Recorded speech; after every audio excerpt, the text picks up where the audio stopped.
बिस्मिल्लाहिर्रहमानिर्रहीम। अस्सलाम वालेकुम नाज़रीन, ASV एकेडमी में खुशामदीद। एडोब फ़ोटोशॉप की ये हमारी तीसरी वीडियो है या तीसरी क्लास है कि जिसमें आज हम लेयर्स पैनल के हवाले से बहुत अहम चीज़ों को सीखेंगे। नाज़रीन किराम, यहाँ पे टूल बार में एक टूल हमने बल्कि दो टूल्स को हमने छोड़ा था, ग्रेडियंट टूल और पेंट बकेट टूल। इनको भी आज हम सीखेंगे, लेकिन इससे पहले लेयर्स के पैनल को समझना एडोब फ़ोटोशॉप के अंदर इंतहाई ज़रूरी है। अगर आपको लेयर्स पैनल की समझ नहीं है तो एडोब फ़ोटोशॉप के ऊपर काम करना इंतहाई मुश्किल होता है। तो यहाँ पे आप देख रहे हैं कि मैंने बाकी जितने भी यहाँ पे पैनल्स थे उन सब को मैंने ख़त्म कर दिया है। और कैसे ख़त्म करते हैं, यहाँ पे ये क्रॉस का जो बटन है इसको आप दबाते हैं तो ये ख़त्म हो जाता है, ठीक है। और मैं यहाँ से देखें इसको मूव कर सकता हूँ आगे पीछे। इसको मज़ीद मैं थोड़ा सा बड़ा करूँगा यहाँ तक नीचे तक, ताकि आपको क्लियर नज़र आए और आप बात को समझ सकें। तो सबसे पहले मैं एक न्यू फाइल लेता हूँ, कंट्रोल N दबाता हूँ और यहाँ से मैं 5x7 का ये साइज़ लेता हूँ और RGB मोड है, ओके कर देता हूँ, ठीक है। इसको लाकर यहाँ पे सेंटर में बड़ा कर देता हूँ। तो ये इस तरह हमारे पास ये पेज ओपन हो चुका है, कैनवस हमारे पास आ चुका है। और इस कैनवस का यहाँ पे लेयर्स पैनल के अंदर आप देखें बैकग्राउंड के नाम से एक पेज यहाँ पे ओपन हो चुका है, ठीक है।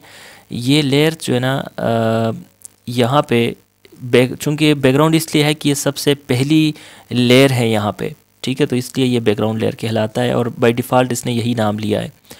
तो जैसे मैंने आपको शुरू में बताया था कि हम यहाँ पे काम के दौरान हम अगर इस लॉक को नहीं खोलेंगे और यहाँ पे कोई कलर अप्लाई करेंगे तो हमारे लिए क्या मसला होगा कि ये जो बैकग्राउंड होगा ये बैकग्राउंड के ऊपर ही जो हमारे बैकग्राउंड ही ख़त्म हो जाएगा, वो बैकग्राउंड के अंदर ही चेंजेस आएंगी।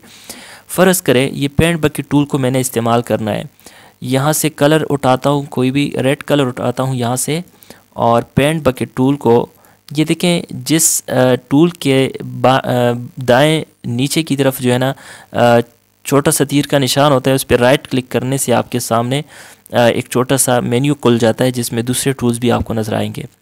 तो पेंट बकेट टूल को मैं क्लिक करता हूँ और जैसे यहाँ पे क्लिक करता हूँ तो वो जो यहाँ पे फोरग्राउंड कलर था वो यहाँ पे इसने अप्लाई कर दिया है, यहाँ पे डाल दिया है।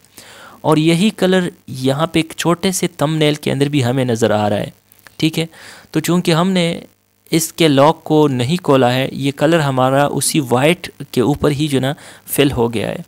तो आप सोच रहे होंगे कि भाई क्या तरीका होगा कि हमारा ये जो कलर है ये इसके ऊपर फिल ना हो। हाँ, यहाँ पे एक और चीज़ हमें दो चीज़ें करनी होगी, एक तो इस लॉक को खोलना होगा, बल्कि ये भी इतना ज़रूरी नहीं है, इससे भी ज़्यादा ज़रूरी चीज़ ये है कि अगर आप चाहते हैं कि आपका जो बैकग्राउंड लेयर है उसके ऊपर कोई चीज़ असरअंदाज ना हो, तो आप क्या करेंगे, यहाँ से एक न्यू लेयर ले सकते हैं, क्रिएट न्यू लेयर के ऊपर आप क्लिक कर सकते हैं। मैं इसके ऊपर क्लिक करता हूँ तो आप देख रहे हैं कि यहाँ पे लेयर 1 के नाम से एक लेयर ओपन हो चुकी है, जिसके थंबनेल के अंदर डॉट से नज़र आ रहे हैं, जो कि ट्रांसपेरेंसी की अलामत होती है।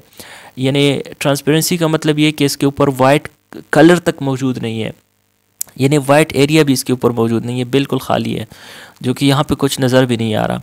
तो अब अगर मैं यहाँ पे लेयर 1 के ऊपर, अब ये देखें ना जो ब्लू कलर है ना, ये सिलेक्शन की अलामत है कि इस वक्त मैं लेयर 1 के ऊपर मौजूद हूँ। अच्छा, मैंने यहाँ पे न्यू लेयर क्रिएट की है जिसका ये नाम है लेयर 1, और बैकग्राउंड वाली लेयर को भी डबल क्लिक करके इसको जो है ना अनलॉक कर देता हूँ। अब ऊपर वाली लेयर के ऊपर रहते हुए मैं इसको कलर फिल करता हूँ। तो आप यहाँ पे लेयर्स के अंदर देखें कि ये कलर हमारा ऊपर वाली लेयर यानी लेयर 1 को अप्लाई हुआ है, जबकि लेयर 0 जिसके लॉक को अभी हमने खोला वो बैकग्राउंड की बजाय लेयर 0 हो गया है। तो यानी इसका नाम सिर्फ चेंज हो गया है, तो उसके ऊपर अप्लाई नहीं हुआ। इसको मज़ीद बेहतरीन अंदाज से समझने के लिए मैं ऐसा करता हूँ कि मैं पिक टूल लेता हूँ और ये जो रेड कलर है इसको पकड़ के थोड़ा सा साइड पे मूव करता हूँ। आप देख रहे हैं कि नीचे उसी तरह का वाइट एरिया मौजूद है। और अगर मैं नीचे इस लेयर को सिलेक्ट करता हूँ वाइट वाले को और इसको भी थोड़ा सा मूव करता हूँ तो आप देख रहे हैं कि इसके नीचे बिल्कुल कुछ भी नहीं है। ये जो डॉट से नज़र आते हैं इसका मतलब होता है कि यहाँ पे कुछ भी कोई भी चीज़ नहीं है, ठीक हो गया। तो ये पेंट बकेट टूल के हवाले से ये चीज़ मैंने आपको बताई। यही चीज़ मैं आपको एक और चीज़ के बारे में भी समझाऊँगा। फ़र्ज़ करें मैं इस लेयर 1 के ऊपर मौजूद हूँ और यहाँ से ब्रश टूल जो है इसको लेकर मैं यहाँ पे कुछ ड्रॉ करता हूँ। सॉरी, मैं सबसे पहले इसके कलर को यहाँ से चेंज करता हूँ। मैं येलो कलर देता हूँ और ब्रश को बड़ा कर देता हूँ और यहाँ पे अप्लाई करने की कोशिश करता हूँ। तो आप देख रहे हैं कि ये जो अभी लेयर मैंने बनाई है ये इस रेड के ऊपर ही जो है ना अप्लाई हो चुका है, ये ब्रश रेड के ऊपर ही अप्लाई हो चुका है, जिसका मसला फिर ये बना कि ये येलो इस रेड का हिस्सा हो चुका है। ये आप देख रहे हैं कि मैं अगर लेयर 1 को जो रेड है इसको मैं अगर मूव करता हूँ तो ये भी साथ में मूव होता है। तो इसका बेहतरीन तरीका क्या है इसके इस्तेमाल का, मैं बैक पे जाता हूँ और यहाँ पे एक न्यू लेयर लेता हूँ। इस लेयर का मैं यहाँ से नाम दूंगा, यहाँ पे डबल क्लिक करके इसको मैं नाम देता हूँ ब्रश, ठीक है। तो यहाँ पे आपको रीनेम का भी पता चल गया। मैं इस पे फिर इस नीचे वाले पे डबल क्लिक करके इसको मैं कलर या ठीक है कलर देता हूँ, ठीक है ओके। ये मैंने नाम दिया है। ब्रश वाले लेयर को मैंने सिलेक्ट किया और अब यहाँ से ब्रश उठा के यहाँ पे मैं ड्रॉ करता हूँ। मैं ज़रा साइज़ को मज़ीद बड़ा करता हूँ ब्रश के। अब यहाँ पे मैं इस किस्म का कोई ब्रश ड्रा करता हूँ, ठीक है। अब पिक टूल लेकर मैं ज़रा इसको देखता हूँ तो आप देख रहे हैं कि ये जो हमने अभी ब्रश अप्लाई किया है ये बिल्कुल इसके ऊपर अलहदा हरकत कर रहा है। उसकी वजह ये है कि यहाँ से हमने एक न्यू लेयर ली है। अगर न्यू लेयर हम न लें तो नीचे की जो लेयर होगी या जो सिलेक्टेड लेयर होगी उसी के ऊपर चीज़ अप्लाई हो जाएगी। तो इस चीज़ को समझना इंतहाई ज़रूरी होता है एडोब फोटोशॉप के अंदर।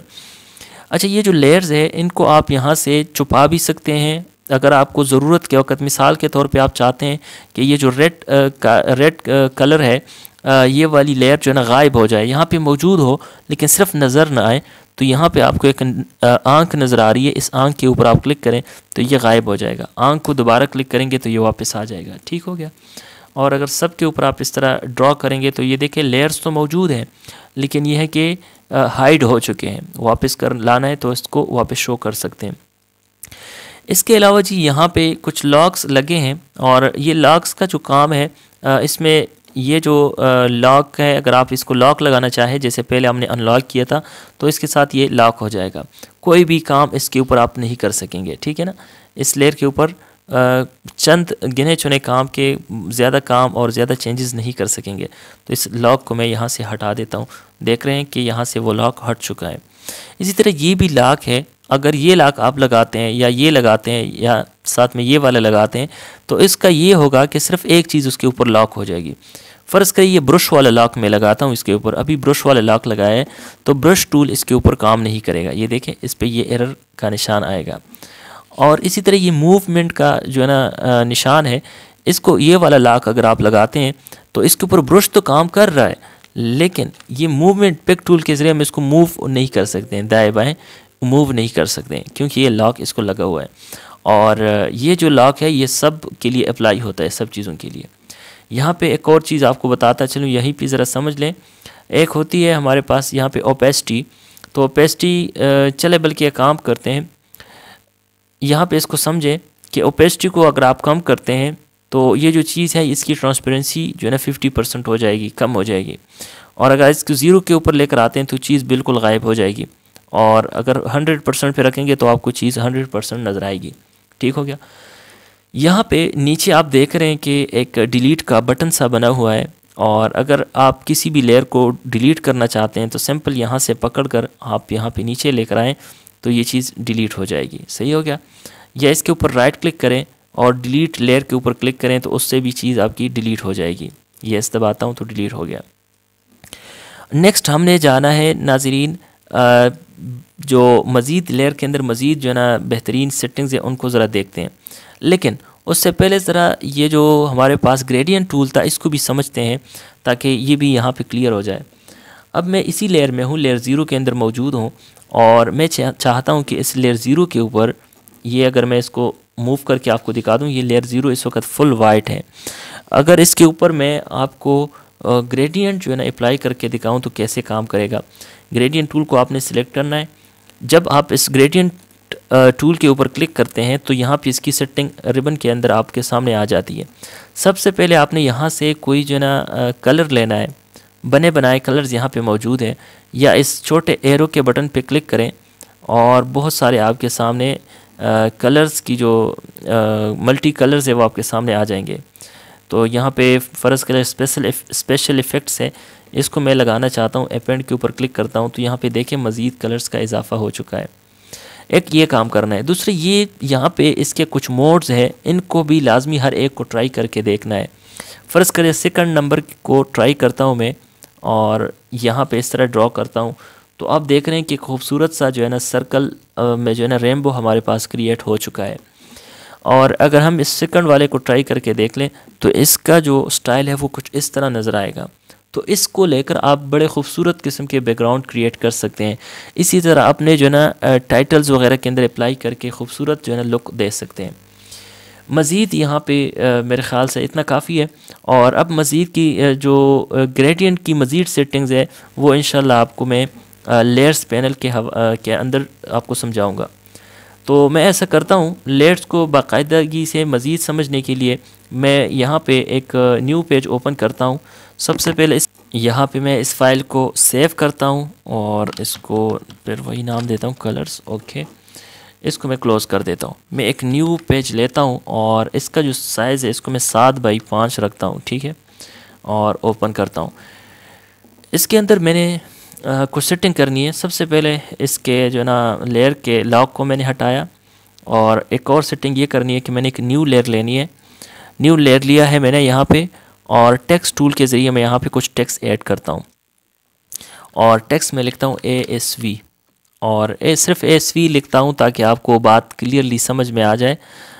मैं इसके साइज़ को बड़ा करता हूँ यहाँ से पकड़ के और इसको एडिट करके इसका जो फ़ॉन्ट है इसके स्टाइल को चेंज करता हूँ। ये फ़ॉन्ट चले बल्कि एरियल में से कोई रखता हूँ। एरियल फ़ॉन्ट में यहाँ से मैं कर देता हूँ जी बॉम्बे ब्लैक।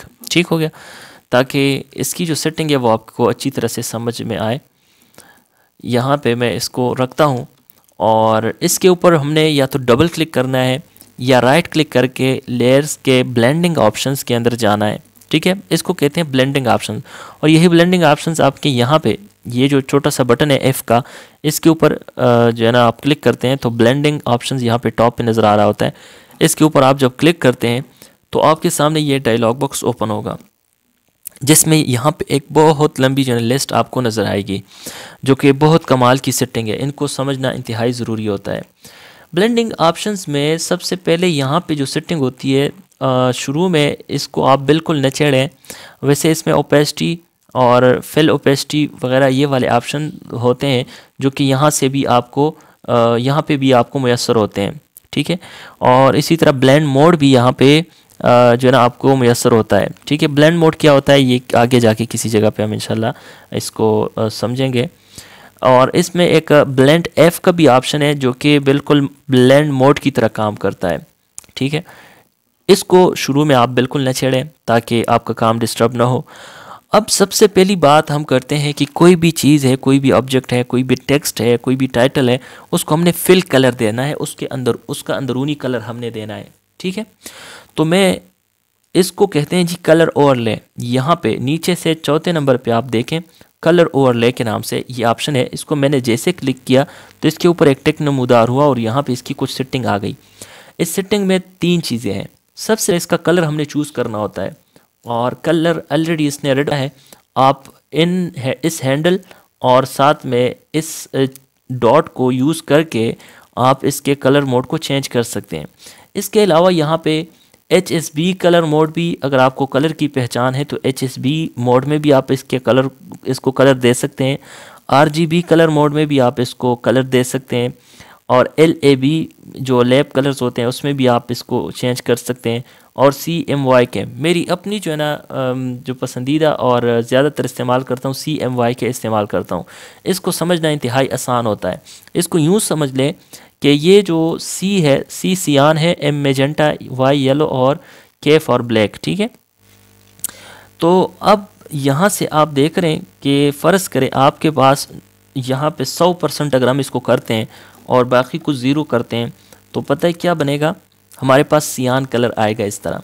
ठीक है, और अगर C को ज़ीरो करता हूँ और ये देखिए सारे ज़ीरो हो गए ना, तो अब वहाँ पे कोई भी कलर मौजूद नहीं है, तो वाइट जो है वो वाइट कलर होता ही नहीं है। और अगर मेजेंटा को मैं 100 करता हूँ तो यहाँ पे मेजेंटा कलर नज़र आएगा। और इसके अलावा अगर मैं येलो को 100 करता हूँ तो यहाँ पे येलो कलर आपको नज़र आएगा। और येलो के साथ अगर मैं 100 मेजेंटा मिलाता हूँ तो ये रेड नज़र आएगा। ठीक हो गया। अगर इनको हम 50 कर लें तो देखें ये ऑरेंज में तब्दील हो गया। और इसको मैं 0 करता हूँ और ब्लैक जो है ना 50 मिलाता हूँ येलो के अंदर, तो इस किस्म का जो है ना आपको लुक देगा। और अगर येलो को हम 0 करते हैं और ब्लैक को 50 की बजाय 100 करते हैं तो ब्लैक फुल इस तरह नज़र आएगा। तो CMYK मोड को कम से कम आप समझ लें इस वीडियो में, और इससे आपको बहुत जो है ना हेल्प साबित होगा, बहुत तावन मिलेगा आपको कलर्स को समझने में। इसको मैं यहाँ से ओके कर देता हूँ, बल्कि मैं इसके कलर मोड को यहाँ से रेड करता हूँ। और ओपेसिटी जो है इसकी मैं रखता हूँ जी, अगर ओपेसिटी को मैं 50 करता हूँ ना तो आप देख रहे हैं कि ये जो बैकग्राउंड का कलर होता है वो उस कलर के अंदर मिक्स हो जाता है, तो हाफ नज़र आने लग जाता है, इसलिए कलर आपका इस तरह होने नज़र आने लग जाता है। तो आप ओपेसिटी को शुरू में बिल्कुल कम न करें, जब ज़रूरत हो तो आप इसको फिर कम ज़्यादा कर सकते हैं। नेक्स्ट अगली बात होती है जी हमारे पास स्ट्रोक की। कलर तो हमने अंदर का दे दिया, बाहर हमें स्ट्रोक भी चाहिए। और स्ट्रोक की ज़ाहिर बात है हमें तब ज़रूरत पड़ेगी जब हमारे पास जो नीचे लेयर होगी ना, उस लेयर के ऊपर कोई ऐसा कलर हो जिसके ऊपर वाला कलर न बैठ रहा हो, तो हमें जो है ना ज़रूरत पड़ेगी। तो इसलिए मैं यहाँ पे ऐसा करता हूँ कि मैं कोई ऐसा कलर रखता हूँ कि जिस पे हाँ ये कलर रखता हूँ, ठीक है, ताकि इसमें रेड हमारा हमने रेड को नुमाया करना है। ठीक है। अच्छा, तो यहाँ पे ज़रा आप देखें कि जब मैंने इसमें कुछ चेंजेस की, कुछ इफ़ेक्ट्स लगाई, तो आप देख रहे हैं कि यहाँ पे नीचे इसके साथ इफ़ेक्ट्स के नाम भी नज़र आ रहे हैं कि इसके ऊपर कौन कौन सा इफ़ेक्ट अप्लाई हुआ है। ठीक है। अच्छा, बहरहाल ये जो ASV टेक्स्ट मैंने लिखा है इसके ऊपर मैंने स्ट्रोक अप्लाई करना है, तो इसके लेयर के ऊपर डबल क्लिक करता हूँ, ये ब्लेंडिंग ऑप्शंस ओपन हो चुके हैं। स्ट्रोक के ऊपर क्लिक करता हूँ और यहाँ से मैं इसके साइज़ को अगर बढ़ाता हूँ तो आप देख रहे हैं कि इसका साइज़ बढ़ रहा है। और ये स्ट्रोक का साइज़ होता है। ठीक है, जितना आप बड़ा करना चाहें आप यहाँ से बड़ा कर सकते हैं, अपने अंदाजे से इसको रखना है। इस वक्त मैं इसको रखता हूँ 10 रखता हूँ, और इसकी पोजीशन जो है वो बाहर रखता हूँ। ठीक है, कि स्ट्रोक इसके लिखाई के बाहर हो, अंदर रखेंगे तो वो डिस्टर्ब करेगा। इसको आउटसाइड रखता हूँ। ब्लेंड मोड को नॉर्मल रखता हूँ। ओपेसिटी को 100 रखता हूँ। और यहाँ पे एक चीज़ है कलर टाइप को बाद में समझेंगे। कलर को ज़रा देखें, यहाँ पे कलर जो है ना मैंने इसको कर देना है वाइट। मैंने जैसे इसका कलर को वाइट किया तो आप देख रहे हैं कि ये इस तरह खूबसूरत नज़र आ रहा है। और इसके दो पॉइंट्स मज़ीद, तो 12 पिक्सल इसके साइज़ को रखता हूँ, तो ये यहाँ पे आ चुका है। ठीक हो गया। नेक्स्ट हम जिसको समझने वाले हैं यहाँ पे है वो ड्रॉप शेडो। और ड्रॉप शेडो यहाँ पे टॉप पे लिखा हुआ है। ड्रॉप शेडो पे मैं क्लिक करता हूँ। यहाँ पे इसको कोई शेडो, कोई साया वगैरह नहीं लगा हुआ, तो मैंने इसको शेडो ऐड करना है। सबसे पहली चीज़, ब्लेंड मोड में ये मल्टीप्लाई में आपको बाय डिफ़ॉल्ट नज़र आएगा। ठीक हो गया। ओपेसिटी आपको 75 नज़र आएगी, आप इसको चेंज कर सकते हैं। इसके डिस्टेंस इसका इस वक्त 5 है, इसको मैं थोड़ा सा बढ़ाता हूँ। तो मैं जैसे इसको राइट साइड पे लेके जा रहा हूँ तो आप देख रहे हैं कि ये जो ब्लैक शेड है वो बॉटम राइट की तरफ बढ़ रहा है। इसकी वजह ये है कि इसका एंगल यहाँ पे 120 है। अगर इस एंगल को आप चेंज करते हैं, फ़र्ज़ करें मैं इसको 90 करता हूँ, तो आप देख रहे हैं कि 90 डिग्री पे ये इसका शेड आ रहा है। और अगर इसको मैं 130 करता हूँ तो आप देख रहे हैं कि इसका जो है ना 130 एंगल के ऊपर इसका ये शेप आ रहा है। यहाँ पे एक ऑप्शन है यूज़ ग्लोबल लाइट, इसको आप इसके टिक को हटा दें ताकि आपको डिस्टर्ब न करें। इसके अलावा ये तो फासला हो गया कि भाई वो शेड जो है ना वो कितना जो है ना वो शेडो बाहर हो, वो कितना फैला हुआ हो, स्प्रेड। ठीक है, तो यहाँ से आप इसको फैला सकते हैं, लेकिन फैलाने का काम तब होगा जब इसके साइज़ भी आप बढ़ाएंगे। ठीक है ना, यहाँ से देखें मैंने साइज़ को बढ़ाया और स्प्रेड को मैं कम करता हूँ, तो आप देख रहे हैं कि ये स्प्रेडनेस तो है इसमें, लेकिन साइज़ इसका क्या है, साइज़ बढ़ा हुआ है, सॉरी स्प्रेड कम है और साइज़ बड़ा है। तो ये बहुत अच्छा फील होता है, बहुत खूबसूरत दिखता है, नज़र आता है। और शेडो का एक यहाँ पे एक ट्रिक आपको बता दूं, जब भी आपने एक कलर अप्लाई करना हो तो हर वक्त ब्लैक की ज़रूरत नहीं है।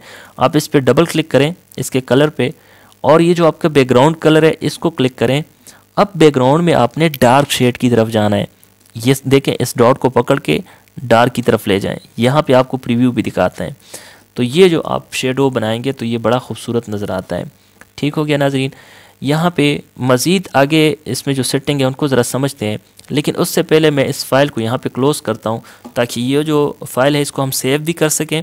Ctrl+S दबा के मैं इस फाइल को सेव करता हूँ और इसको मैं नाम देता हूँ ASV इसकी मैं एक कॉपी बनाता हूँ ताकि मैं इसमें मज़ीद सेटिंग आपको दिखा सकूँ। ठीक हो गया, मैंने ये कॉपी बनाई है और अब इस कॉपी के ऊपर मैंने क्या कर देना है, डबल क्लिक कर देना है और इसके अंदर मज़ीद कुछ चेंजेस करनी है।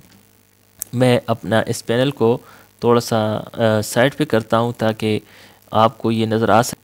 उसके लिए मुझे इसको थोड़ा सा राइट साइड करना होगा। अच्छा, यहाँ पे देखें हमारे पास एक और ऑप्शन है इनर शेडो का। ये जो ड्रॉप शेडो है ये तो बाहर की तरफ है और इनर शेडो ज़ाहिर बात है अंदर की तरफ होगा। इसको भी आप ट्राई करके देखें। जैसे मैंने अप्लाई किया तो इसमें खूबसूरत सा इफ़ेक्ट इसमें नमूदार हुआ है, पैदा हुआ है। ठीक है, इसको मैं हटाता हूँ। और आउटर ग्लो क्या चीज़ है, इसको ज़रा समझते हैं। सबसे पहले मैं इसके ड्रॉप शेडो को हटाता हूँ। मैंने ड्रॉप शेडो हटाया। आउटर ग्लो एक ग्लो सा इफ़ेक्ट जो है ना इसको ऐड हो जाता है आपके टेक्स्ट को, जो कि स्ट्रोक से बाहर एरिया के लिए होता है। ठीक है, एक तो स्ट्रोक है ना, आप अगर फ़र्ज़ करें आप चाहते हैं कि भाई स्ट्रोक के ऊपर स्ट्रोक पैदा हो जाए तो वो उसके लिए आप आउटर ग्लो को इस्तेमाल कर सकते हैं। इसका ब्लेंड मोड स्क्रीन है इस वक्त, ओपेसिटी 75 है, मैं इसको 100 करता हूँ। नॉइज़ेस जो है ना इसमें आप ऐड कर सकते हैं, इसकी ज़रूरत नहीं है, इसको ज़ीरो रहने दें शुरू में। और यहाँ से मैं इसका कलर जो है वो येलो, बल्कि नहीं, मुझे ये मैजेंटा की तरफ लेकर जाता हूँ और यहाँ से इसके साइज़ को मैं बढ़ाता हूँ।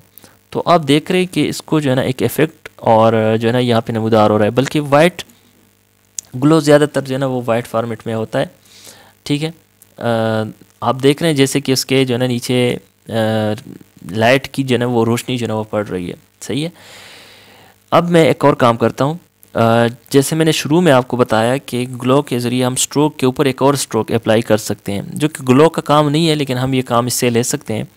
तो उसको कैसे करेंगे, यहाँ इसके मोड को नॉर्मल करता हूँ और इसके स्प्रेडनेस को बढ़ाता हूँ, फुल बढ़ाया मैंने, और इसके साइज़ को कम करता हूँ। ठीक है, इतना कम करता हूँ कि उसको इसके स्ट्रोक को हमने 12 रखा था तो इस ग्लो को हम 24 रखते हैं। ठीक है, उसके बिल्कुल हाफ़ रखता हूँ और यहाँ से इसके कलर को चेंज करता हूँ, ये वाला कलर देता हूँ।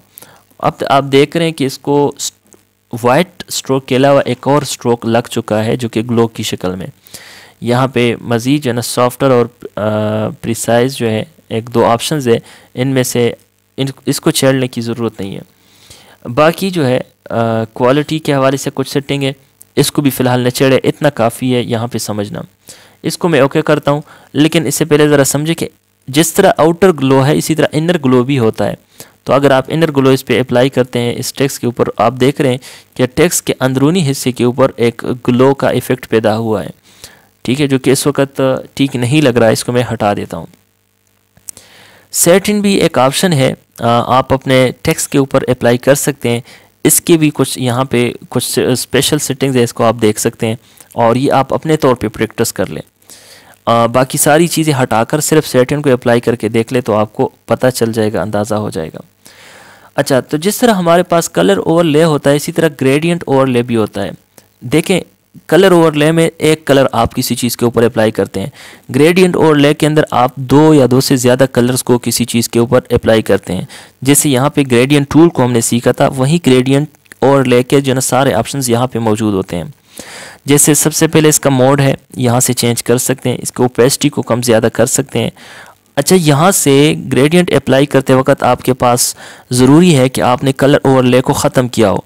मैंने कलर ओवरले को ख़त्म किया और ग्रेडियंट ओवरले को ऑन रखा है, तो यहाँ से इसको मैं चेंज कर सकता हूँ। ये देखें, मज़े की जो है सेटिंग बनी बनाई आप यहाँ से चेंज कर सकते हैं।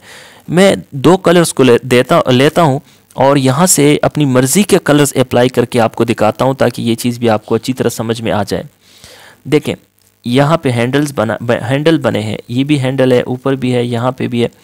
तो इसके ऊपर डबल क्लिक करता हूँ और यहाँ पे आप देख रहे हैं एक रेड शेड में लेता हूँ। आप देख रहे हैं यहाँ से भी ये कलर आप चेंज कर सकते हैं। और ये जो वाइट है, वाइट के ऊपर क्लिक करके यहाँ से भी मैं रेड लेता हूँ। ठीक है, दोनों मैंने रेड कलर लिए हैं। सॉरी, ये चेंज नहीं हुआ। ठीक है, ऊपर भी रेड, नीचे भी रेड है। ये जो रेड है इसको मैं डार्क शेड देता हूँ, ये वाला। ठीक है, आप देख रहे हैं कि खूबसूरत सा इफ़ेक्ट हमारे पास यहाँ पे पैदा हुआ है। अगर मैं चाहूँ कि ये जो ब्लैक का जो इफ़ेक्ट है इसको मैं यहाँ पे ऐड करना चाहूँ तो न्यू के ऊपर क्लिक करके ये यहाँ पे ऐड हो जाएगा। अच्छा, यहाँ पे एक और चीज़ भी ज़रा जहन में रखें कि यहाँ पे ग्रेडियंट टाइप में सॉलिड लिखा हुआ है, तो हमने ये सारी सेटिंग कर दी। अगर यहाँ से आप नॉइज़ के ऊपर क्लिक करें तो यहाँ पे बनी बनाए कुछ सेटिंग आपके सामने आ जाएगी, जिसमें आप यहाँ पे आपके पास एक ऑप्शन है। बाकी सेटिंग को आप ख़ुद भी मैनुअली भी कम ज़्यादा कर सकते हैं, लेकिन इससे अगर आपने मैनुअली काम करना है तो वही ठीक था, सॉलिड वाला ही ठीक था। लेकिन यहाँ से अगर आपने करना है तो रैंडमाइज़ को इस्तेमाल करके आप खूबसूरत से जो है ना ग्रेडियंट्स यहाँ से उठा सकते हैं। बस इसको क्लिक करते जाएं और यहाँ पे इफ़ेक्ट्स बनते जाएंगे। इसी तरह नाजरीन, यहाँ पे ग्रेडियंट को मैं क्लोज़ करता हूँ और पैटर्न ओवरले के बारे में आपको बताता हूँ। तो पैटर्न भी जो है ना एडोब फोटोशॉप आपको पैटर्न का एक बेहतरीन जो है ना आपको कंट्रोल देता है कि आप पैटर्न्स को इस्तेमाल करके डिज़ाइन में खूबसूरती पैदा कर सकते हैं। इसके भी यहाँ पे कुछ ऑप्शन मौजूद है। सबसे पहले इसका मोड ब्लेंड मोड है, और ये ब्लेंड मोड किसी आप बार बार सामने आ रहा है, तो ये इंशाल्लाह हमारी किसी अगली वीडियो में ज़रूर इसके ऊपर हम बात करेंगे। अब यहाँ पे मैं अगर बताऊँगा तो आपको समझ नहीं आएगी। ओपेसिटी की उम्मीद है कि आपको समझ आ गई होगी कि अगर ओपेसिटी को मैं कम करता हूँ तो आप देख रहे हैं कि उसका जो ट्रांसपेरेंसी है वो कम हो रही है उसके साथ, ठीक है। इसको मैं यहाँ पे चेंज नहीं करूँगा। जो पैटर्न है यहाँ पे मैंने क्लिक किया, बहुत सारे पैटर्न यहाँ पे नमूदार हो गए, ठीक है। ये एक पैटर्न है बड़ा खूबसूरत।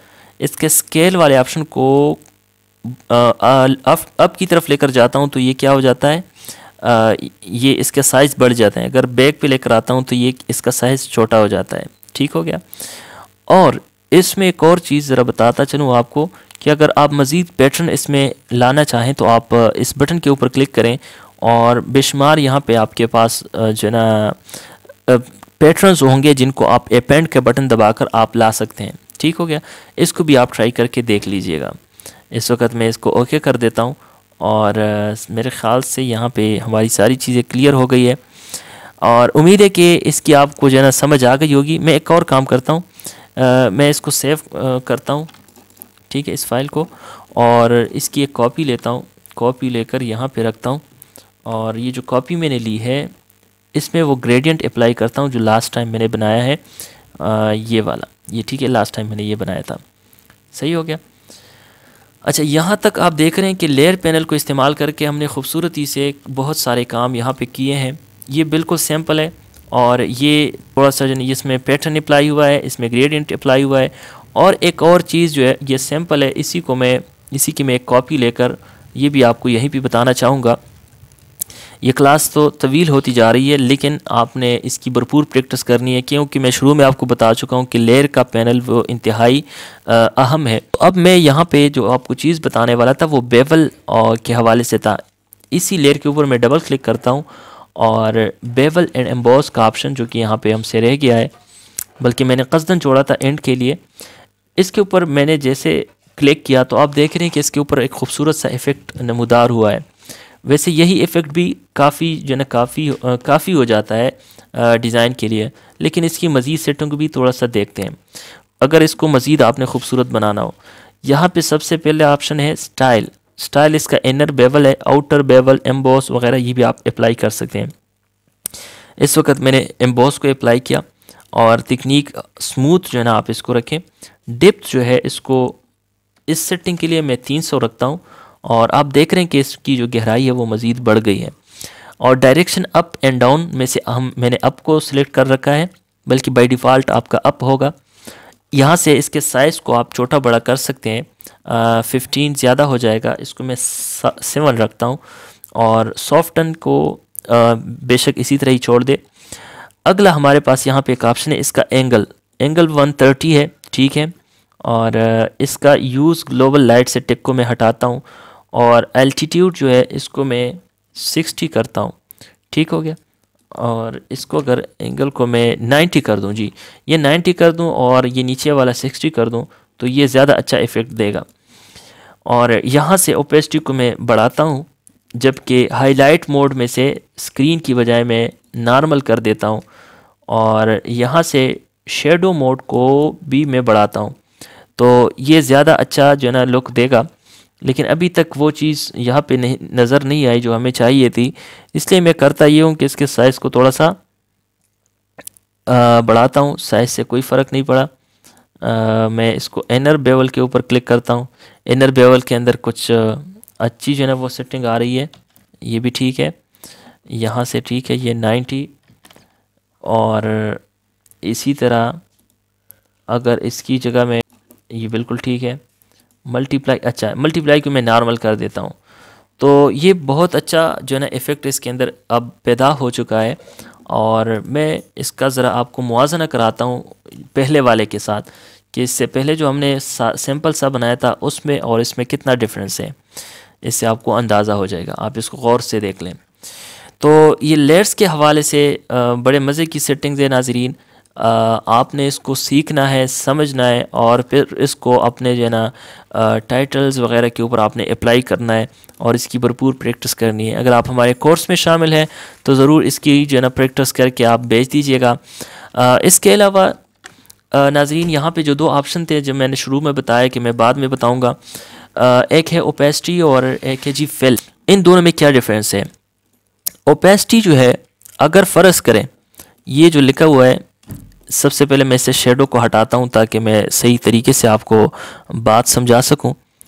इससे मैंने शेडो को हटाया इस वाले से, ठीक है। इस पे आप इसको ज़रा गौर से देखें कि इसमें दो चीज़ें हैं। एक इसका फिल है जो कि रेड कलर है, और एक इसका स्ट्रोक है वाइट कलर है, और इसका जो बैकग्राउंड है वो ब्लू कलर का है, आसमानी रंग का है, ठीक है।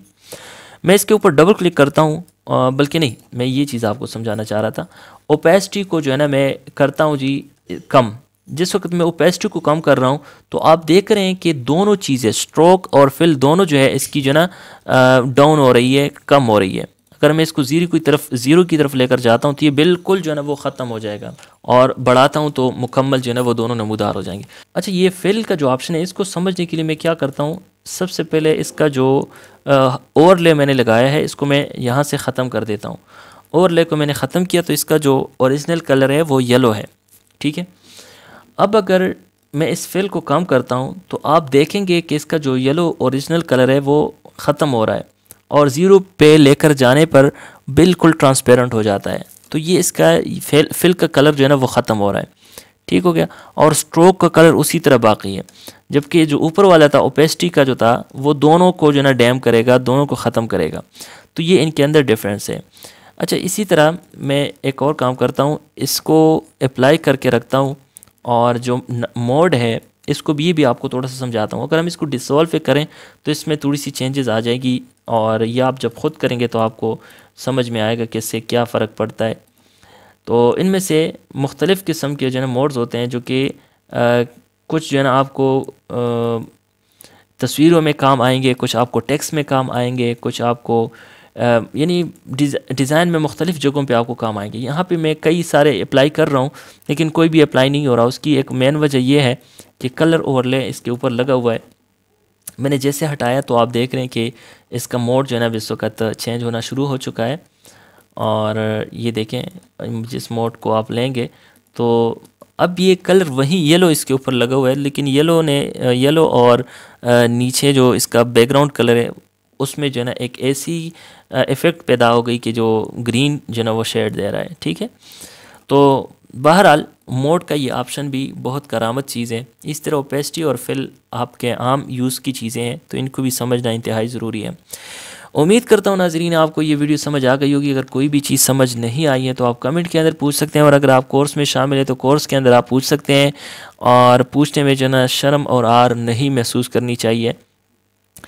कोशिश मेरी ये है कि जो फ़ोटोशॉप के अंदर जो मेन और अहम चीज़ें हैं वो सारी चीज़ें कम से कम आपके इल्म में हो, और आप इसको लेकर, इस कोर्स को लेकर, जैसे कि आपको मैं बता चुका हूँ, उन चीज़ों को करामत करके काम पर लाकर आप जो है ना कुछ काम करना स्टार्ट करें, ठीक है ना।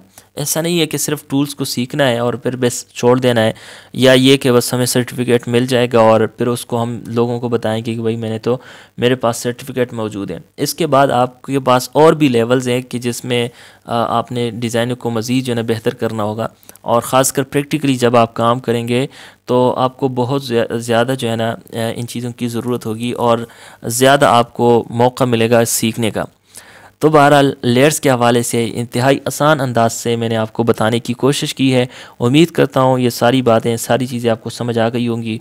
इस वक्त हमने सिर्फ ASV सिर्फ 3 जो है ना कैरेक्टर के ऊपर हमने इसको अप्लाई किया, लेकिन उम्मीद करता हूँ कि जब आप बाकायदा फ़ोटोशॉप के ऊपर डिज़ाइनिंग का काम स्टार्ट करेंगे तो आपको ये बहुत फ़ायदा देगा। तो आपने भी इसी किस्म की आपने प्रैक्टिस करनी है और लाजमी हमारे साथ ग्रुप में, व्हाट्सएप ग्रुप में या फेसबुक ग्रुप में लाजमी शेयर कर देनी है। तो मिलते हैं जनाब अगली वीडियो में, तब तक के लिए अल्लाह हाफिज़।